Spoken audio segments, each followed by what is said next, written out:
Welcome to Tales of Arda, where we discuss and explore Middle Earth. Today we have a video on the top 5 greatest realms of the Second Age. These will only be elven, dwarven and human realms.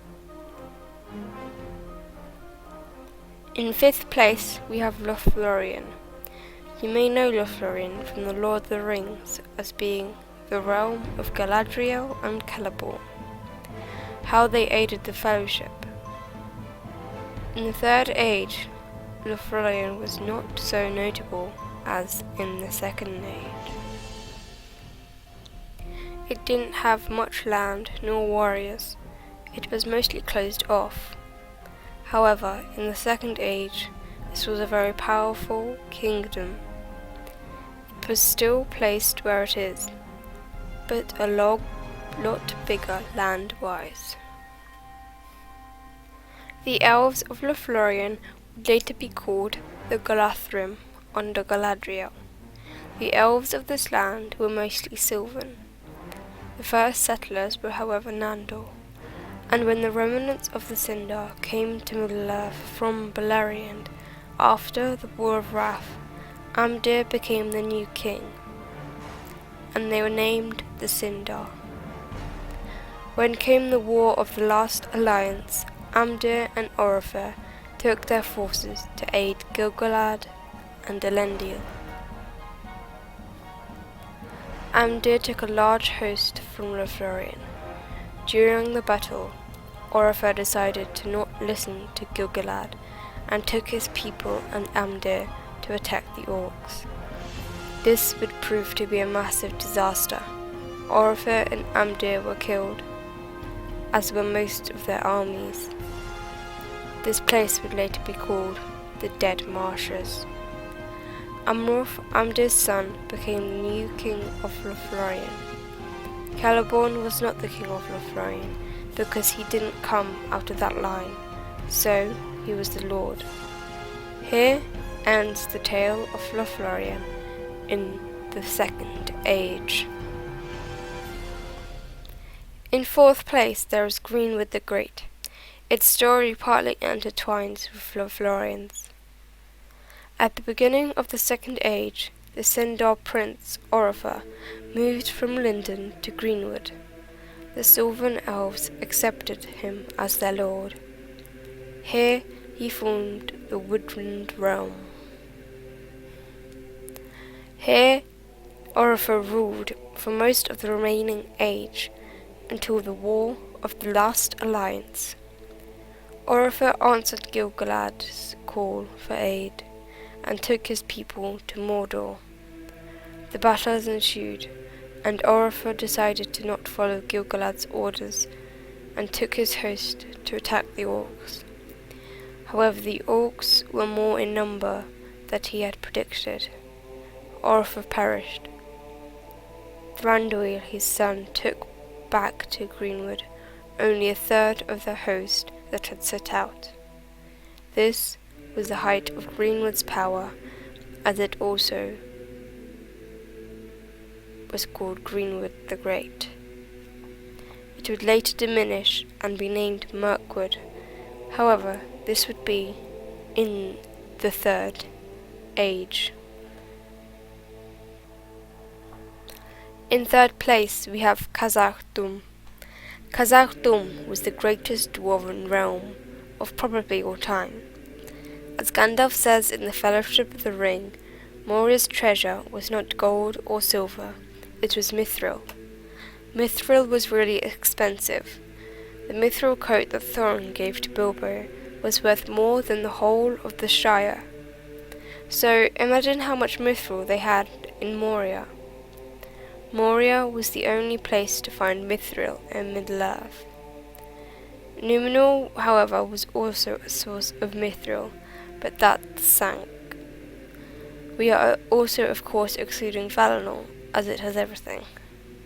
Khazad-dûm, as it is known in the Dwarvish tongue, was also founded by Durin, who was the oldest of the 7 fathers of the dwarves.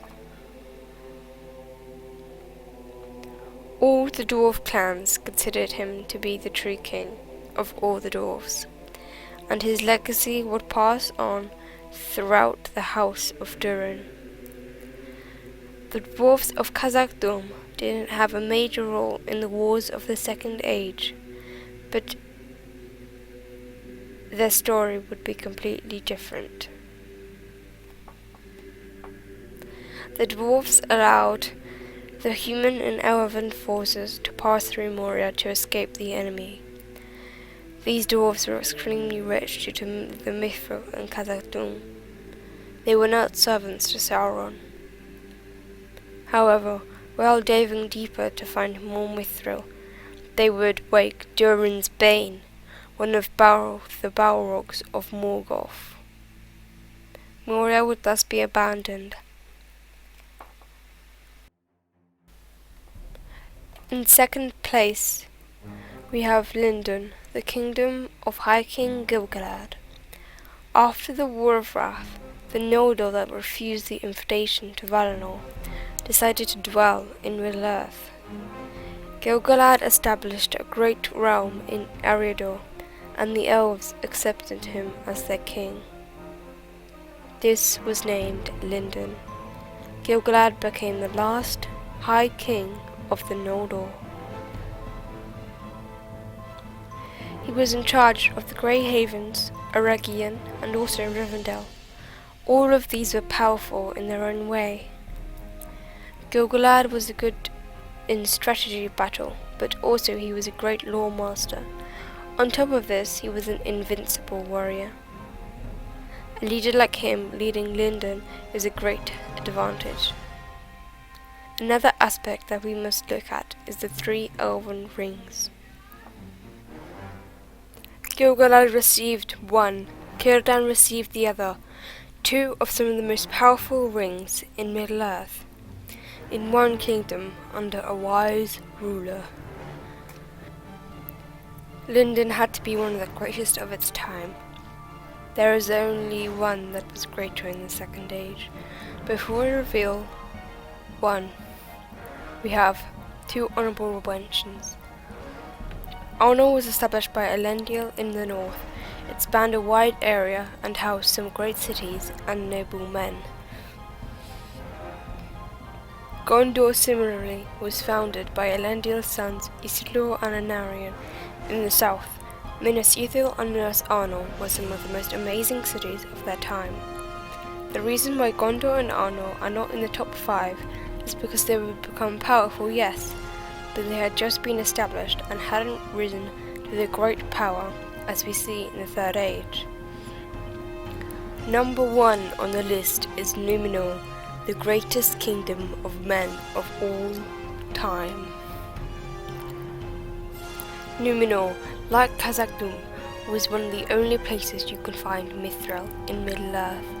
The men of Numenor had a strong bloodline, friendship with the elves, and extended lifespans.